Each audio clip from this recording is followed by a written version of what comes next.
నేనును దేవుడు నాకిచ్చిన పిల్లలను అనియు చెప్పుచున్నాడు. కాబట్టి ఆ పిల్లలు రక్తమాంసములు గలవారైనందున ఆ ప్రకారమే మరణము యొక్క బలము గల వారిని, అనగా అపవాదిని మరణము ద్వారా నశింపచేయుటకును, జీవితకాలమంతయు మరణ భయము చేత దాస్యమునకు లోబడిన వారిని విడిపించుటకును ఆయన కూడా రక్తమాంసములో పాలివాడాయను. ఏలయనగా ఆయన ఎంత మాత్రమును దేవదూతల స్వభావమును ధరించుకొని కనుక అబ్రహామ సంతాన స్వభావమును ధరించుకుని ఉన్నాడు. కావున ప్రజల పాపములకు పరిహారము కలుగజేయుటకై దేవుని సంబంధమైన కార్యములో కనికరమును నమ్మకము గల ప్రధాన యాజకుడు నిమిత్తము అన్ని విషయాలలో ఆయన తన సహోదరుల వంటివాడు కావలసి వచ్చాను. తాను శోధింపబడి శ్రమ పొందిన గనుక శోధింపబడే వారికి సహాయం చేయగలవాడై ఉన్నాడు. ఇందువలన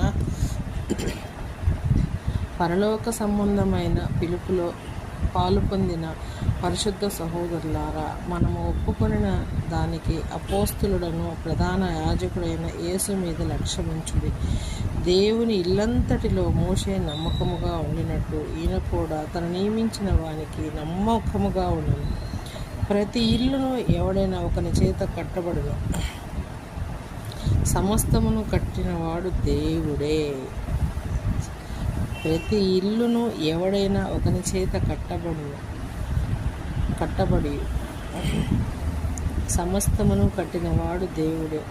ఇంటికంటే దానిని కట్టిన వాడెక్కువ ఘనత పొందినట్టు ఈయన మోషే కంటే ఎక్కువ మహిమకు అర్హుడుగా ఎంచబడిన.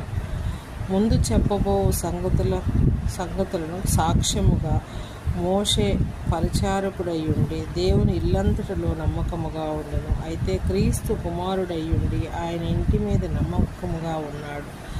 ధైర్యమును నిరీక్షణ వలనే ఉత్సాహమును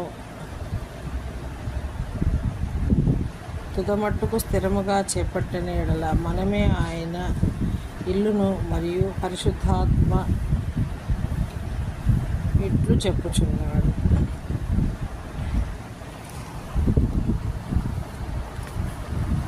నేడు మీరు ఆయన శబ్దమును వినిన ఎడల అరణ్యములో శోధన దినమందు కోపం పుట్టించినప్పటి వలె మీ హృదయములను కఠినపరచుకొనకుడి. 40 సంవత్సరములు నా కార్యములు చూచి మీ పితరులు నన్ను పరీక్షించి శోధించిరి. కావున నేను ఆ తరము వారి వల్ల విసిగి వీరెల్లప్పుడూ తమ హృదయాలోచనలు తప్పిపోచున్నారు, నా మార్గములను తెలుసుకొనలేదు కనుక నేను